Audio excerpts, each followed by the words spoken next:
En fait, on est un journal. C'est le journal La Galipote qui a été créé le 7 juin 1979 et le groupe s'est constitué autour de la volonté de faire un journal qui est un héritier de la presse de contre-information des années 70, de la presse underground américaine des années 60. L'idée, c'est de donner des informations qu'on ne trouve pas ailleurs ou de prendre ces informations avec un angle d'attaque un peu différent. Donc ça, c'est le début de l'histoire. Donc ça fait 35 ans que ça existe.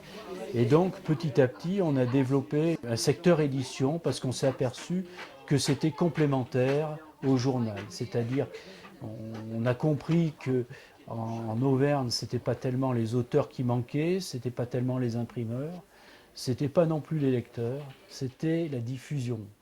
Et comme on avait monté avec le journal notre réseau de diffusion, on a développé un secteur édition pour la diffusion. Alors moi, mon poste de travail, c'est l'apéro, là, donc on met en page le journal et les livres grâce à des logiciels professionnels, un peu obsolètes, mais un peu anciens, et à la fois on diffuse le journal nous-mêmes, donc on est trois dans l'association à faire ce travail. On se répartit les points de vente sur les 4 départements. Moi, je m'occupe de la Haute-Loire, un peu de Cantal et un peu de la frange de la Haute-Loire, quoi, Ardèche, Lozère. Moi je m'occupe de toute la partie édition, donc les livres. Donc je reçois les manuscrits, quand il y a besoin je les tape. Des fois ils arrivent comme ça, et donc il faut les retaper sur l'ordinateur, les mettre en forme, intégrer les photos, retravailler les photos souvent, les intégrer, monter les maquettes, imprimer les maquettes, relecture, correction, relecture, correction. La mise en page a été faite déjà, et là c'est les corrections apportées à la première relecture du livre, donc je suis en train de répercuter dans le montage initial. Ça va peut-être nous rajouter des pages ou nous en supprimer, ça dépend. Il arrive un moment où dans un journal, vous finissez par rabâcher. Et si vous voulez intéresser quelqu'un, il faut prendre le sujet dans son ensemble depuis son départ et raconter l'histoire. Et là, vous prenez par exemple le cas de Vulcania ou même le cas de la Résistance ou de choses comme ça. Il arrive un moment où l'outil est un livre. Est-ce que vous avez vu la fabrication des bouquins? Ah non. À la mise en page là-haut, une fois qu'ils ont terminé la mise en page de votre bouquin par exemple, ils l'impriment sur un film transparent. Ouais. Le film transparent, à l'aide de l'insolence qui est derrière vous, va s'imprimer sur la plaque offset. Ouais. La plaque offset par la suite est installée le long du rouleau. Donc il y a une complémentarité actuellement entre les deux outils, entre le journal et l'édition. Parce que finalement, l'édition aide le journal à exister, et en même temps, le journal rend compte de l'existence d'ouvrages dont les gens ignoraient l'existence, justement, et ce qui permet de vendre les ouvrages. Donc il y a une espèce de symbiose qui marche assez bien, et qui fait qu'on continue d'exister 35 ans après notre création. Une fois qu'elle a assemblé toutes les feuilles, elle les met en bloc. Donc là, vous avez 1, 2, 3, 4 bouquins qui sont séparés par une targette au milieu. Et une fois qu'elle arrive là, elle prend son couteau et elle fait de la poussière de papier, comme ça. Elle prend de la gaze et elle la colle avec de la colle reliure. Elle laisse sécher environ, selon la température des locaux, ça peut être une demi-journée. Et ensuite, elle les sépare un par un. Où là, elle va mettre la couverture autour. Et ensuite, elle passe au massicot. Hein?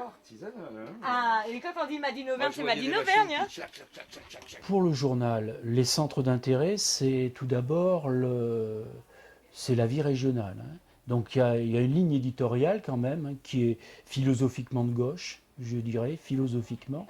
C'est-à-dire que par les temps qui courent, on ne sait pas trop où en sont les gens. Donc je ne suis pas sûr par exemple que la politique que fait Hollande soit une politique de gauche. Donc en fait, c'est pas tellement politiquement qu'on se place, c'est plutôt sur un point philosophique.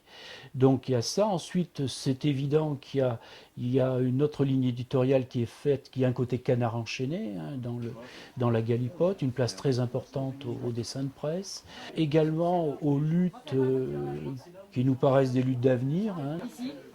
Il y a aussi une volonté de faire une information qui soit pas mosaïque, c'est-à-dire pas par morceaux. On va prendre des dossiers, c'est des articles parfois un peu longs, mais on raconte en fait, on donne les outils aux gens pour qu'ils puissent comprendre la vie dans laquelle ils sont, l'Auvergne dans laquelle ils sont aussi. Donc c'est un peu toute la stratégie du journal. Alors après, pour les livres, la ligne éditoriale, c'est de faire vivre l'identité régionale. Donc ça peut être à la fois des auteurs régionaux qui ne parlent pas forcément de la région ou qui parlent de la région, mais c'est toujours du roman ou du documentaire avec l'Auvergne en toile de fond. Comme le journal, le livre a une volonté de raconter l'Auvergne, de transmettre aux populations futures en fait des informations pour aider à marquer l'identité patrimoniale de la région. J'ai eu 2 bouquins publiés par la Galipote, Les Pentes de Tierboeuf et moi Alfred Picasso, Tueur à gages. Du polar. C'est du polar régionaliste. C'est des livres un petit peu, c'est du polar pas très sérieux. C'est délirant. Ça parle du terroir, ça parle des gens.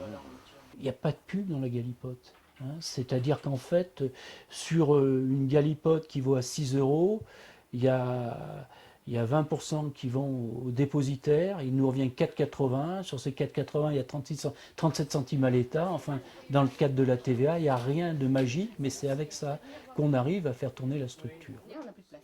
Il y a 6 permanents, 6 salariés à temps partiel, mais une Galipote, ça nécessite environ, on y avait calculé, 80 personnes différentes à chaque numéro. Il y a aussi une volonté de montrer qu'il y a d'autres manières de faire, qu'il y a d'autres manières d'agir et qu'il faut simplement une volonté collective pour y arriver. La Galipote a su se faire une place, elle a su se faire son réseau. Bon, il faut que son matériel, elle arrive à avoir des investissements qui lui permettent d'améliorer son matériel, qu'elle puisse toucher davantage de lecteurs encore et marcher mieux. Donc je crois que c'est ça.